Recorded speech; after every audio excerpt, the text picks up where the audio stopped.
তারাবিতে আমরা একটি বিশেষ মোনাজাত পড়ে থাকি, মোনাজাত দিয়ে থাকি।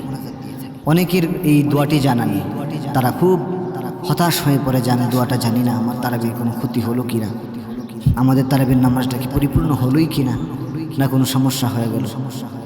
দোয়াটি যেটা আমরা পড়ি, আল্লাহুম্মা ইন্না নাসআলুকাল জান্নাতা ওয়া নাউযু বিকা মিনান নার, ইয়া খালিকাল জান্নাতা ওয়ান নার বিরহমাতিকা ইয়া আজিজু ইয়া গফফার ইয়া করিম ইয়া সত্তার ইয়া রহিম ইয়া জব্বার ইয়া খালিক ইয়া বার, আল্লাহুম্মা আজিরনা মিনান নার ইয়া মুজির ইয়া মুজির ইয়া মুজির।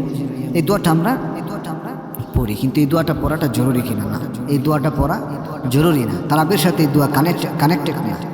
আমরা পারলে পড়তে পারি, ওর অর্থগুলো সুন্দর, অনেক ভালো ভালো জিনিস চাওয়া হয়েছে, আল্লাহ পাক রব্বুল আলামিনের প্রশংসা করা হয়েছে।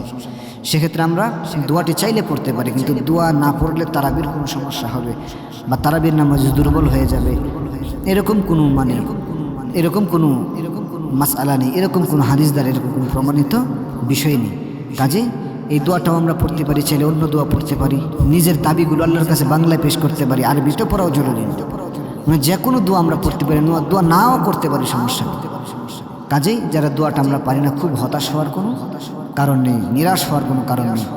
এই দোয়া না পড়লে বা পড়লে তারাবির মর্যাদা বাড়বে বা কমবে, তারাবি ক্ষতিগ্রস্ত হবে বা তারাবি দুর্বল হয়ে যাবে, এরকম কোনো সম্ভাবনা নেই।